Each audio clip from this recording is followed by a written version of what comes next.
ये सरकार पूर्णतः विफल साबित हुई है। इसकी पूरी जिम्मेदारी अगर किसी की है तो हरियाणा के मुख्यमंत्री और हरियाणा गृह मंत्री की जिम्मेदारी है। जिम्मेदारी लें। 10 साल की सरकार के बाद हरियाणा में इस तरह का जंगल राज क्यों स्थापित हुआ? देश में सबसे ज्यादा बेरोजगारी हरियाणा में क्यों हुई? देश में सबसे ज्यादा अपराध दर हरियाणा में क्यों हुआ 10 साल की इस सरकार के बाद? और उसकी जिम्मेदारी किसकी है? लगातार केवल अपराध ही नहीं, हरियाणा में लगातार बहुत से बार कानून व्यवस्था की व्यापक विफलता हुई। आपने देखा, नूह का उदाहरण अभी ताजा है। इनके सबके लिए कौन जिम्मेदारी लेगा? आज हरियाणा के लोगों में रोष है, हरियाणा के लोगों में गुस्सा है और सरकार से हम लोग जवाब मांग रहे हैं और जवाब लेके रहे हैं।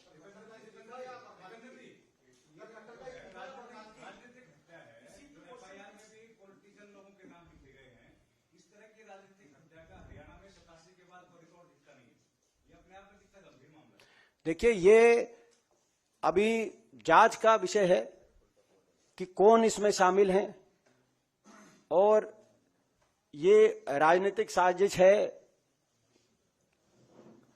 या क्या है, ये जांच का विषय है। इसीलिए जब तक पूरी जांच सामने नहीं आएगी इस पे अभी मैं कोई और टिप्पणी नहीं करूंगा।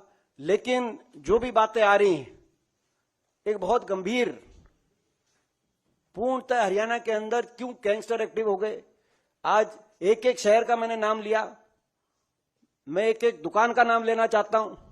मातूराम हलवाई के से गोहाना के अंदर फिरौती क्यों मांगी गई? सापला के अंदर क्यों गोलियां चलाई गई? बहादुरगढ़ के अंदर पिछले हफ्ते 2 दुकानदारों पे फायरिंग होकर, जब मैं गया इन दुकानों में, सापला हुडा साहब गए तो शाम में एक व्यापारी के बच्चे को अपहरण करके कैसे फिरौती करी गई। खरखौदा के अंदर गंभीर हत्या का मामले क्यों सामने आए?